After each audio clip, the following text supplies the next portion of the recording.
नमस्कार, जय हिंद, वंदे मातरम। एक बार फिर से आपका बहुत बहुत स्वागत है हमारे YouTube चैनल के अंदर।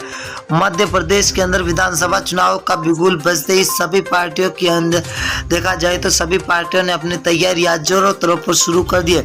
वही आपको बता दें कि सभी पार्टियों ने अपने लुभावने वादे शुरू कर दिए। तो अब की बार ऐसा लग रहा है कि मध्य प्रदेश के अंदर विधानसभा चुनाव के अंदर अब की बार नई रणनीति बनाई जा रही है।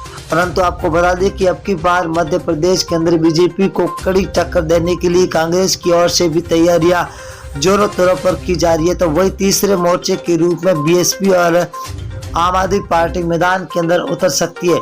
ऐसा लग रहा है सी वोटर सर्वे और फलोदी सट्टा बाजार ने मध्य प्रदेश के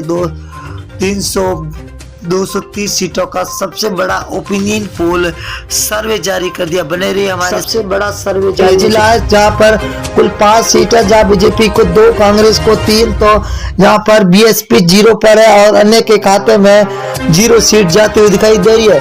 अगर हम भोपाल जिले की बात करें तो कुल 7 सीटें है, 7 में से बीजेपी को 2 तो कांग्रेस के खाते में 5 सीटें जा रही है। तो बीएसपी को 0 सीट मिलती हुई दिखाई दे रही है।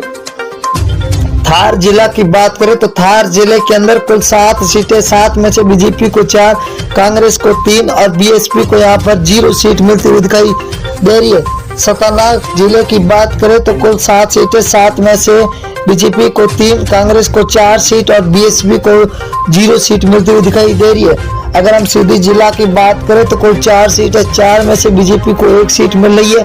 वही कांग्रेस के खाते में 3 सीटें जा रही है। तो बीएसपी को यहाँ पर 0 सीट मिलती हुई दिखाई दे रही है।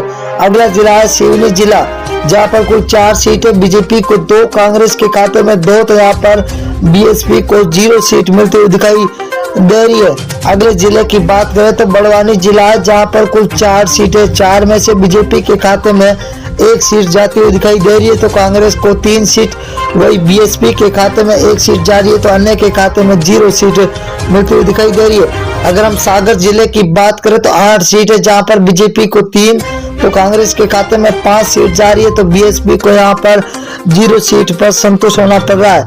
अगला जिला है शिवपुरी जिला, जहाँ पर कुल 5 सीटें, 5 में से बीजेपी को 4 सीटें मिल रही है। तो कांग्रेस के खाते में 3 सीट, वही बीएसपी को यहाँ पर 0 सीट मिल रही है। तो अन्य के खाते में भी 0 सीट।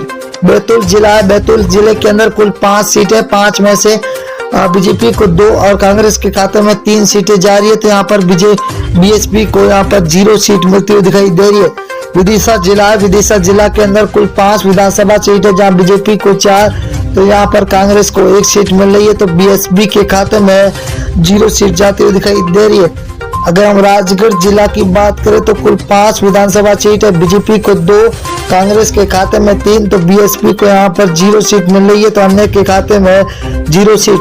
अगर हम ग्वालियर जिला की बात करें तो यहाँ पर कुल 6 विधानसभा, जहाँ बीजेपी को 2 तो कांग्रेस के खाते में 0 सीट जा रही है। तो यहाँ पर बीएसपी का खाता खुलता हुआ 1 सीट मिलती हुई दिखाई दे रही है।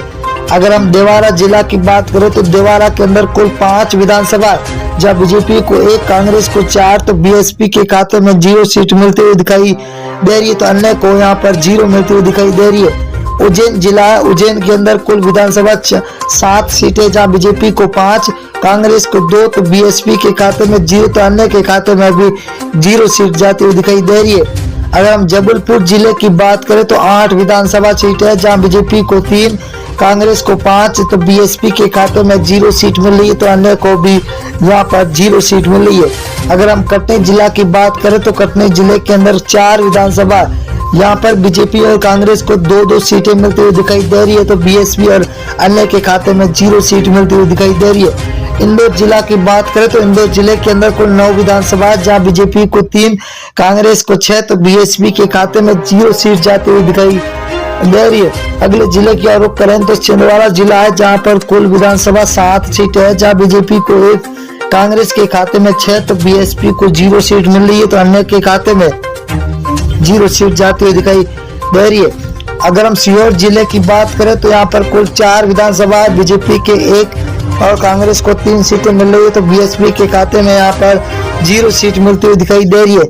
अगला जिला है बालाघाट जिला, जहाँ पर कुल 6 विधानसभा है, जहाँ बीजेपी को 2, कांग्रेस के खाते में 4 सीटें जा रही है। तो बीएसपी को यहाँ पर 0 सीट मिलती हुई दिखाई दे रही है। अगला जिला है मोरैया, मुरैना जिला के अंदर कुल 6 विधानसभा, 6 में से बीजेपी के खाते में 2 जा रही है, तो वही कांग्रेस के खाते में 4 सीटें जा रही है, तो बीएसपी को तगड़ा झटका लगता हुआ दिखाई दे रहा है। अगर हम बात करें अगले जिले की और दोस्तों, तो बहुत ही बड़ा जिला आ चुका है सततपुर है। सततपुर के अंदर 6 विधानसभा है, बीजेपी को 2, कांग्रेस को 4, तो बीएसपी को 0 सीट। रायसेन जिला है जहां पर कुल 4 विधानसभा है, बीजेपी को 1, कांग्रेस को 3, तो बीएसपी यहां पर 1 पर है। तो